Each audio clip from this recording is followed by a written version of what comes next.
आपके साथ शगुफ्ता साहिल देव। आप देख रहे हैं जीएनटी स्पेशल। जीएनटी स्पेशल में आज बात अंतरिक्ष यानी स्पेस में हिंदुस्तान की नई छलांग की होगी। अब से थोड़ी देर पहले आपको तस्वीरें भी दिखाई हैं। देखिए, हमारे देश ने आज अंतरिक्ष में कामयाबी का एक और चैप्टर लिखा है।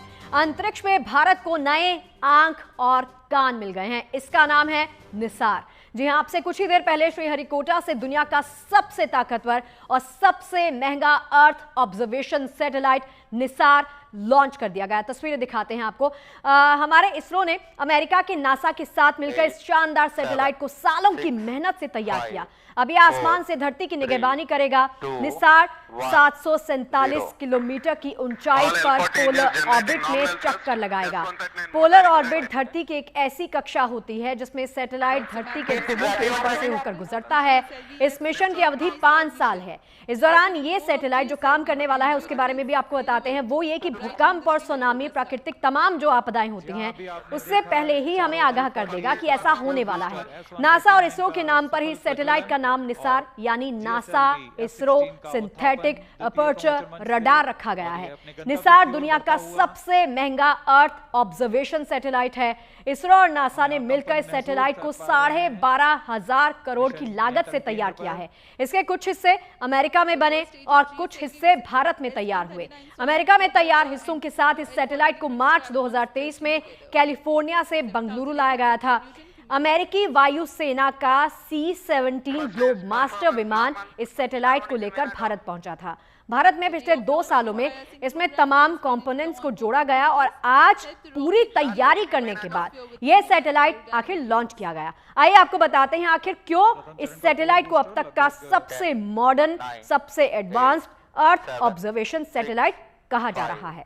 4, 3, 2, 10, 9, 8, 7, 6, 5, 4, 3, 2, 1, 0.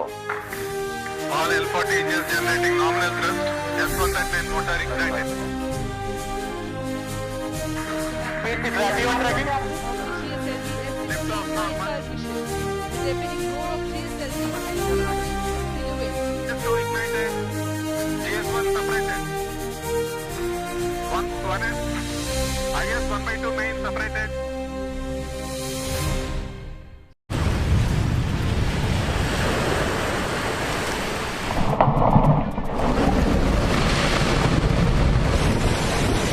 नजर हर तूफान पर,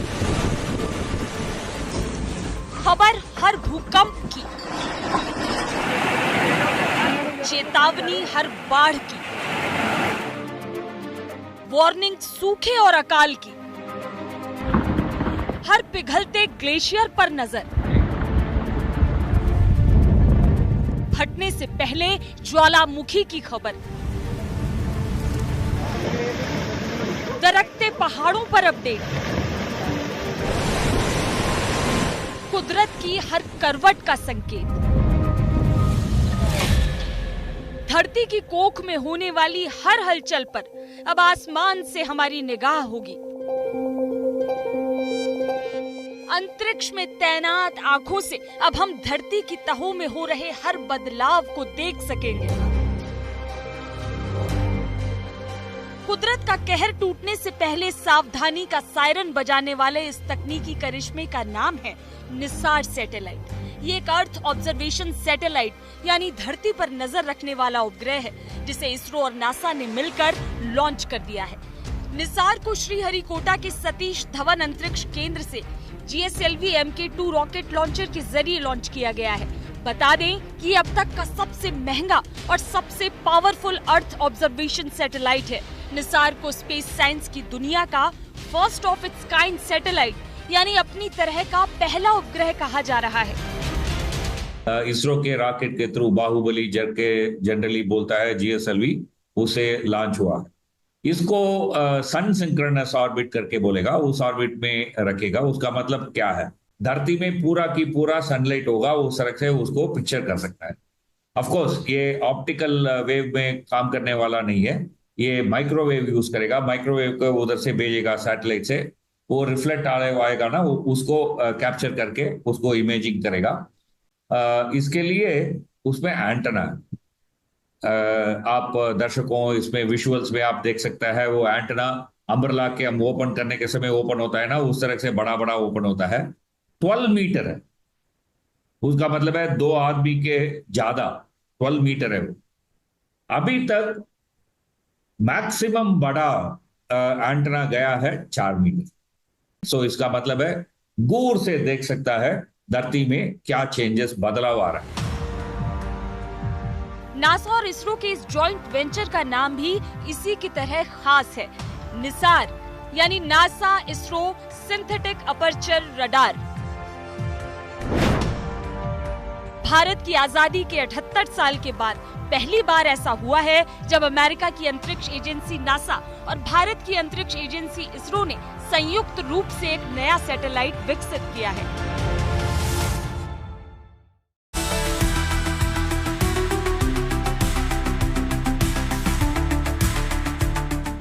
निसार पहला सैटेलाइट मिशन है जिसमें 2 अलग-अलग रेडार फ्रीक्वेंसी एल बैंड और एस बैंड का इस्तेमाल हुआ है। इसमें नासा की तरफ से तैयार एल बैंड और इसरो की ओर से विकसित एस बैंड रेडार लगाया गया है। नासा उनका पास्ट एक्सपीरियंस है, उससे वो 12 मीटर का एंटेना बनाया है, कुछ चीज वो बनाया है। उसी तरह आप इसरो का देखा तो एस बैंड का इलेक्ट्रॉनिक्स, स्पेस बस मतलब वो सैटेलाइट का पूरा पार्ट, जीएसएलवी उसको लॉन्च करने वाला, ये सब इसरो ने किया। इसका मतलब है कोलैबोरेशन। ये क्या करेगा, 2 रेस प्रोड्यूस करेगा, S band rays, L band rays, ये दोनों को ये सैटेलाइट प्रोड्यूस करेगा, अपनी आप प्रोड्यूस करके धरती के ऊपर भेजेगा। धरती से टकरा के वो वापस आएगा ना, उसको ये एंटेना के थ्रू कैप्चर करेगा, कैप्चर करके धरती में क्या है करके वो अंडरस्टैंड करेगा। इस तरह से हम क्या क्या रिफ्लेक्ट हो रहा है करके देखे, धरती के ऊपर क्या है, पानी है, बर्फ है, फॉरेस्ट है, प्लांट ग्रो हो रहा है, क्या हो रहा है, अर्बन सिटी है, क्या है, ये सब हम समझ सकता है। इसलिए हम 2 बैंड से उधर से रेस को भेज। यूं समझिए कि पिछले दशक में निसार सैटेलाइट के अलग अलग पार्ट्स को धरती के 2 छोर पर मौजूद 2 अलग अलग देशों के वैज्ञानिक और इंजीनियर्स ने मिलकर तैयार किया है। जहां एल बैंड रडार को नासा की जेट प्रोपल्शन लेबोरेटरी में तैयार किया गया है, तो वहीं एस बैंड रडार अहमदाबाद में मौजूद इसरो के स्पेस एप्लीकेशन सेंटर में बनाया गया है। मिशन लॉन्च के लिए स्पेसक्राफ्ट बस UR राव सैटेलाइट सेंटर में बनी है, तो वहीं rocket Vikram Sarabhai space centre से आया। सतीश धवन स्पेस सेंटर ने लॉन्चिंग सर्विस मुहैया करवाई, जबकि satellite mission operation ISRO telemetry tracking command network की देखरेख में हुए। 2392 किलोग्राम वजन वाला निसार सैटेलाइट बेहद खास है। ये दुनिया का पहला ऐसा सैटेलाइट है जो अंतरिक्ष से पृथ्वी की सतह को सबसे करीब से स्कैन कर सकता है और पृथ्वी की सतह में होने वाले छोटे से छोटे बदलाव के बारे में भी पता लगा सकता है। धरती के पोलर ऑर्बिट में स्थापित होने के बाद ये हर 12 दिन में धरती के लैंड और आइस सरफेस के हर इंच को 2 बार स्कैन कर लेगा। सोच लो दैट मेरा नाक के सीधा ऊपर एक बार आ गया, 12 दिन के बाद उधर पुनराएगा। इसका मतलब है 12 दिन का एक बार एक फोटो हम लेता ही रह। आप आपका फोटो एल्बम ओपन करो, आपका बचपन का फोटो है, देन उसके बाद आप ग्रो हुआ उसका फोटो है, उस फोटो में आप डिफरेंस देख सकता है ना, क्या बदलाव आया देख सकता है ना। उसी तरह 12 दिन के एक बार एक जहां का फोटो ले रहा है, उसको कंपेयर करके क्या बदलाव आ रहा है, ह्यूमन इंड्यूस बदलाव है, नेचुरल बदलाव है, क्या है, वो सब हम इसे तैयार कर सकता है। इसलिए ये बहुत इंपॉर्टेंट है, दैट इज धरती को प्रिजर्व करने में, धरती में एनवायरमेंटल प्रोटेक्शन के लिए, क्लाइमेट चेंज के लिए और डिजास्टर मैनेजमेंट के लिए ये बहुत इंपॉर्टेंट है ये सैटेलाइट। निसार को मुख्य रूप से 5 तरह की जानकारियां इकट्ठा करने के मकसद से बनाया गया है। पहला, ये पृथ्वी की सतह में होने वाले सभी परिवर्तन और इकोसिस्टम में होने वाले बदलाव की जानकारी उपलब्ध करवाएगा, जिससे जलवायु परिवर्तन को समझना आसान होगा। दूसरा, इस सैटेलाइट की मदद से ये भी पता चल सकेगा कि पृथ्वी पर मौजूद ग्लेशियर्स कितनी तेजी से पिघल रहे हैं, समुद्र के जल स्तर में कैसे वृद्धि हो रही है और कार्बन स्टोरेज की क्या स्थिति है। तीसरा, ज्वालामुखी और सुनामी जैसी प्राकृतिक आपदाओं के बारे में ये पहले से ही अलर्ट कर देगा। चौथा, इस सैटेलाइट से जो डेटा मिलेगा उससे मिट्टी की नमी का अध्ययन भी किया जा सकेगा, जिसकी मदद से किसानों की फसलों को होने वाले नुकसान को कम किया जा सकेगा और किसानों की आय बढ़ाने में मदद मिलेगी। पांचवा, निसार सैटेलाइट इंफ्रास्ट्रक्चर मॉनिटरिंग के लिए डेटा भी उपलब्ध करवाएगा, जिससे दुनिया में जंगलों की कटाई की निगरानी बेहतर ढंग से मुमकिन होगी। ये क्या क्या दे सकता है हम सोच लेंगे। अबाउट आप एक खेत है, ओके, वो खेती में आप पहला क्या करेगा, प्लो करेगा।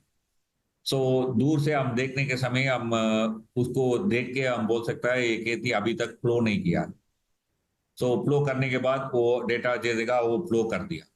देन आप बीज डालेगा, बीज थोड़ा सा ग्रो होगा ना, तो ग्रो होने को वो देख सकता है, देख के बोल सकता है इधर बीज ग्रो हो रहा है। अभी हम ड्रॉट डिक्लेरेशन करता है ना, इस जगह में ड्रॉट है, सो उधर अच्छे से ये नहीं मिला, सो उधर फार्मर्स को सपोर्ट करना है वगैरह बोल रहा है ना। इसके लिए आपको पक्का इंफॉर्मेशन देने के लिए ये यूज हो सकता है। इस तरीके से प्लानर्स को, एडमिनिस्ट्रेटर्स को ये यूज करेगा। All alpha engines generating nominal Nisar mission का ओपन सोर्स डेटा दुनिया भर के शोधकर्ताओं, वैज्ञानिकों और सरकारों के लिए मुफ्त उपलब्ध होगा। इन जानकारियों से वैज्ञानिक जलवायु परिवर्तन, प्राकृतिक आपदाओं और पर्यावरण को बेहतर ढंग से समझ सकेंगे। प्राकृतिक आपदाओं की सूरत में सरकारों को पहले से तैयारी का अवसर मिलेगा। निसार को बनाने से लेकर लॉन्च करने तक लगभग 12,500 करोड़ रुपए का खर्च आया है। इसरो और नासा की साझेदारी में बना निसार भविष्य में धरती के सजग पहरेदार की भूमिका निभाएगा और दुनिया में कहीं भी कुदरत का कहर टूटने से पहले सावधानी का सायरन बजाकर इंसानों को अलर्ट कर देगा। श्रीहरिकोटा से प्रमोद माधव के साथ bureau report, good news today. और चलिए सीधा श्रीहरिकोटा आपको लिए चलते हैं। हमारे सहयोगी प्रमोद माधव वहां पर मौजूद हैं। प्रमोद, जो 5:45 पे आपने तस्वीरें दिखाई थी ना, शानदार तस्वीरें थी। यकीन मानिए लास्ट का जो काउंटडाउन था ना, 5 4 3 2 1, उस वक्त जो इमोशन था और सक्सेसफुल लिफ्ट ऑफ होने पर जो इमोशन थे थोड़े डिफरेंट थे। अभी इस वक्त वहां पर क्या हलचल है, दिखाइए तस्वीरें और बताइए। जी, आज का दिन तो बहुत शानदार था क्योंकि जस्ट लाइक यू मेंशन 5:40 जैसा यहाँ से लॉन्च हुआ है और लगभग 16 to 18 मिनट्स में ये rocket it reached almost 745 kilometres altitude. और वहाँ से अभी NISAR satellite the payload has been injected into the particular orbit, यानी कि ये लॉन्च मिशन अभी सक्सेसफुल है। यहाँ से आज से 8 से 10 दिन के लाइक बिटवीन दैट एक और मिशन है जिसमें इस सैटेलाइट को अनफोल्ड करना पड़ेगा। उसमें एक बूम है, यानी कि एक स्टिक जैसा 9 मीटर का, उसको अनफोल्ड करने के बाद वो एंटेना जो है, ये इसमें एस बैंड और एल बैंड रेडार्स है, वो मोलिब्डेनम से तैयार हुआ है। उस पर्टिकुलर एंटेना को हम एक्सपैंड करना पड़ेगा, अनफोल्ड यानी एक्सपैंड। और वही थी थोड़ा सा डिफिकल्ट सिचुएशन क्योंकि ये 12 मीटर वाला डायमीटर वाला रेडार है। वो एक्सपेंशन अभी तुरंत शुरू हो जाएगा। पर पीछे हमारी स्क्रीन पे देख रहे हैं यहाँ पे यहाँ बहुत ही ज्यादा सेलिब्रेशन हो रहा है। Narayanan chairman he was very thankful for the launch यहाँ पे, और उन्होंने बोला कि ये लॉन्च तो बहुत ही टेक्स्ट बुक लॉन्च जैसा था। और आज का इसरो का मिशन 102nd मिशन है। तो ये बोल रहे कि GSLV, वो भी GSLV Mark 2 का, तो एंटायर यहाँ पे जो देख रहे हैं इसरो इकोसिस्टम और नासा इकोसिस्टम बहुत ही हैप्पी है इस लॉन्च के दौरान। जी चलिए प्रमोद, लौटती हूँ आपके पास। हमारे साथ हमारे खास मेहमान मनीष पुरोहित भी जुड़ गए हैं, इसरो के पूर्व वैज्ञानिक हैं। मनीष जी, बहुत बहुत स्वागत है आपका गुड न्यूज़ टुडे पर। सर, सबसे पहले तो कॉन्ग्रेचुलेशंस, पूरे देश को बधाई। इसरो और नासा का सर जॉइंट मिशन, कितनी बड़ी उपलब्धि के तौर पर आप इंडिया के लिए।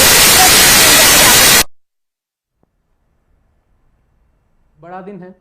GSLV हमारा जो लॉन्च व्हीकल है, ये लॉन्च व्हीकल जब डेवलप कर रहा था भारत, जब इसका क्रायोपर स्टेज डेवलप कर रहा था भारत, तो भारत को काफ़ी परेशानियां झेलनी पड़ी थी। हमारे क्रायोपर स्टेज के लिए जब हमने रूस से मदद ली थी तो हमारे पे सैंक्शंस लगे थे, कहा गया था कि ये टेक्नोलॉजी ट्रांसफर नहीं करी जा सकती। और हमें 10-15 साल कड़ी मेहनत करके हमने इसका क्रायोपर स्टेज जनरेट किया, डेवलप किया, उसको टेस्ट किया। इनिशियली इसकी फ्लाइट्स में काफ़ी प्रॉब्लम आई थी। GSLV को तो नोटी बॉय नाम दे दिया गया था कि ये तो हमारे कंट्रोल में ही नहीं है। लेकिन आज उसी लॉन्च व्हीकल ने भारत को स्पेस के सेगमेंट में एक सुपर पावर के जैसे सामने ला के रखा है। क्यों? क्योंकि हमने अमेरिका के बनाए हुए सबसे महंगे अर्थ ऑब्जर्वेशन स्पेसक्राफ्ट को हमारे लॉन्च व्हीकल से परफेक्टली लॉन्च किया है। थोड़ा बहुत भी इधर उधर नहीं हुआ है, जैसा एज एक्सपेक्टेड था वैसा लॉन्च हुआ है, और ये एक बहुत बड़ी उपलब्धि है पूरे देश के लिए। जी मनीष, एक और चीज़ जो आपने बात कही ना कि स्पेस के सेगमेंट पे इंडिया एक सुपर पावर के तौर पर देखा जा रहा है, और ये उपलब्धि भी जाहिर सी बात है कि बहुत बड़ी है। हम बात कर रहे हैं स्पेसिफिकली कि प्राकृतिक आपदाओं के बारे में पता चल जाएगा, भूकंप आने वाला है, देश पर किसी तरह की आपदा आने वाली है, नेचुरल कैलेमिटी के बारे में हम बात कर रहे हैं, उसके बारे में थोड़ा सा जानकारी दीजिए कि किस तरह से ये सारी चीज़ें पर काम करेगा। ये जो सैटेलाइट है, देखिए इस सैटेलाइट के अंदर सबसे खास बात यह है कि इस सैटेलाइट को दिन या रात का फर्क नहीं पड़ता, इस सैटेलाइट को बादल है या नहीं उसका फर्क नहीं पड़ता।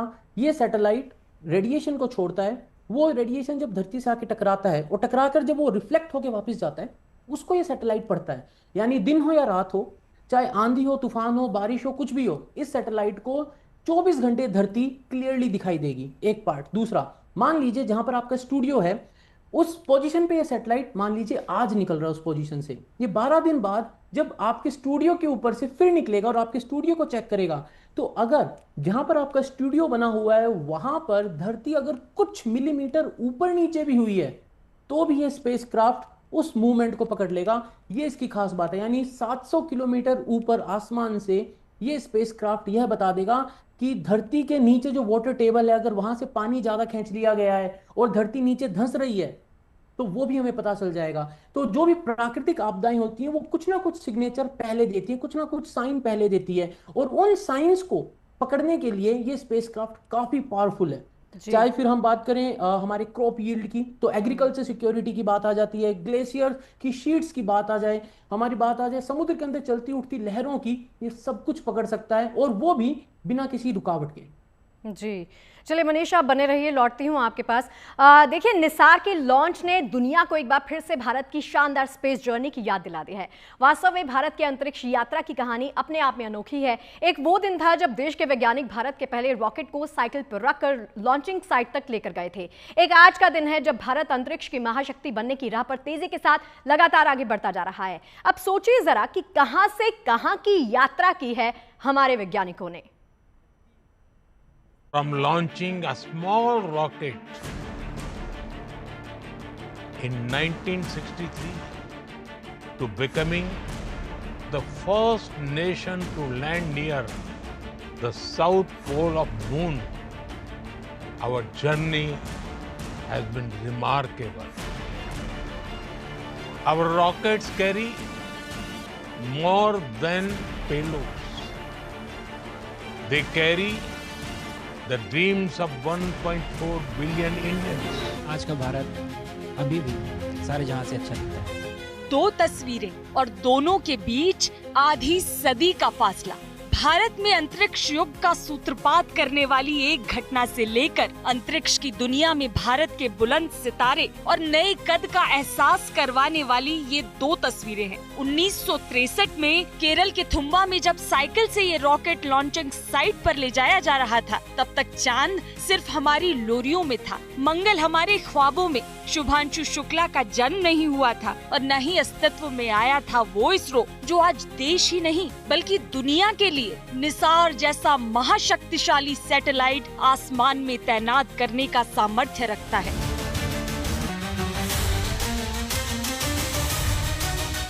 साल 2008 में चंद्रयान 1 के साथ मून इम्पैक्ट प्रोब भेजा गया। इसी प्रोब के जरिए भारत चंद्रमा पर पहली हार्ड लैंडिंग करने में सफल रहा और यही वो मौका भी था जब भारत का झंडा पहली बार चांद पर लहराया।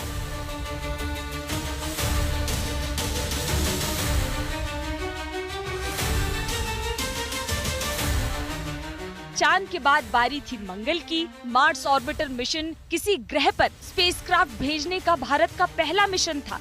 5 नवंबर 2013 को मंगलयान लॉन्च किया गया था। अपनी पहली ही कोशिश में भारत मंगल ग्रह की कक्षा में पहुंचने वाला दुनिया का पहला देश बन गया था। मंगल को मॉम मिल गई। इसके साथ ही भारत का इसरो, रोसकोस्मोस, नासा और यूरोपीय अंतरिक्ष एजेंसी के बाद मंगल की कक्षा में पहुंचने वाली दुनिया की चौथी स्पेस रिसर्च एजेंसी बन गई थी।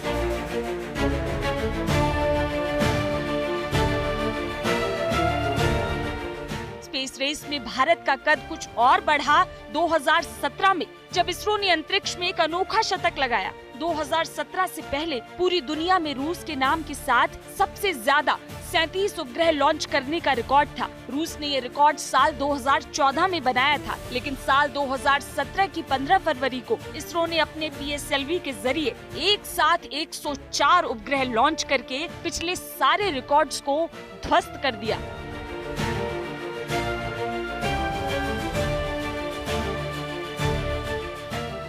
इसके बाद भारत ने साल 2019 में चंद्रयान 2 लॉन्च किया। चंद्रयान 2 के सबक ने चंद्रयान 3 की तैयारी का रास्ता खोला।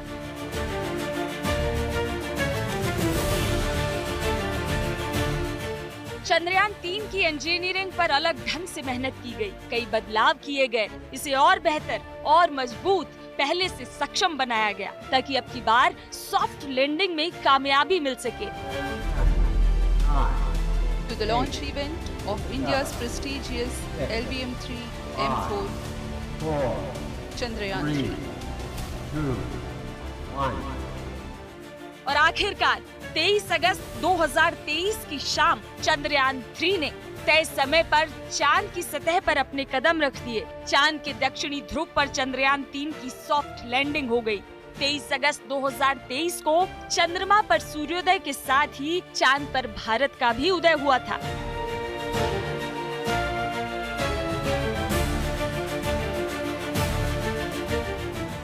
इसके साथ ही भारत, अमेरिका, रूस और चीन के बाद चांद पर स्पेसक्राफ्ट उतारने वाला दुनिया का चौथा देश बन गया था।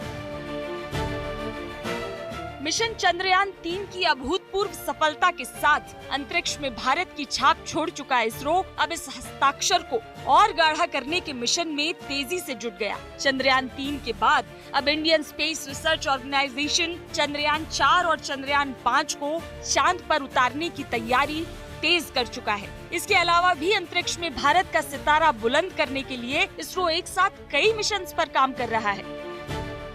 इनमें सबसे पहला है पहली बार 4 भारतीय एस्ट्रोनॉट्स को अंतरिक्ष में भेजने वाला मिशन गगनयान। इसके अलावा इसरो अंतरिक्ष में भारत का स्पेस स्टेशन स्थापित करने के मिशन पर भी काम कर रहा है। लेकिन इन सारे मिशन में सबसे खास और महत्वाकांक्षी मिशन है एक भारतीय को चांद की जमीन पर उतारने का अभियान। इसरो साल 2040 तक एक भारतीय एस्ट्रोनॉट को चांद पर उतारने की योजना बना रहा है। इन तमाम मिशंस की तैयारी के तहत भारत के एस्ट्रोनॉट शुभांशु शुक्ला हाल ही में इंटरनेशनल स्पेस स्टेशन की यात्रा पर गए थे। शुभांशु शुक्ला एक्सियोम मिशन 4 के तहत इंटरनेशनल स्पेस स्टेशन पहुंचने वाले पहले भारतीय बने थे। अपनी 18 दिनों की अंतरिक्ष यात्रा में शुभांशु स्पेस स्टेशन में दर्जनों सफल एक्सपेरिमेंट करके लौटे। शुभांशु का ये अनुभव भारत के मिशन गगनयान और मिशन चंद्रयान के अगले चैप्टर्स में देश के काम आएगा। और अब भारत ने दुनिया की सबसे बड़ी स्पेस एजेंसी नासा के साथ मिलकर धरती की निगहबानी के लिए अब तक का सबसे ताकतवर ऑब्जर्वेशन सैटेलाइट लॉन्च करने की इबारत लिखी है। 7 दशकों का इतिहास गवाह है भारत को अंतरिक्ष में पहुंचाने के हर प्रयास को इसरो के वैज्ञानिकों ने अपने अथक प्रयास और मेहनत से सफल बनाया है। जवान और किसान की तरह ही विज्ञान की राह के कर्मवीरों की कई पीढ़ियों ने आज हिंदुस्तान को स्पेस साइंस के एलीट क्लब में शामिल कर दिया है। Bureau report, good news today. तो देखिए, निसार की सफल लॉन्चिंग के साथ ही भारत ने अंतरिक्ष के क्षेत्र में एक बड़ी छलांग लगा दी है। मनीष जी, बहुत बहुत शुक्रिया आपका हमारे साथ बातचीत करने के लिए और जानकारी साझा देने के लिए।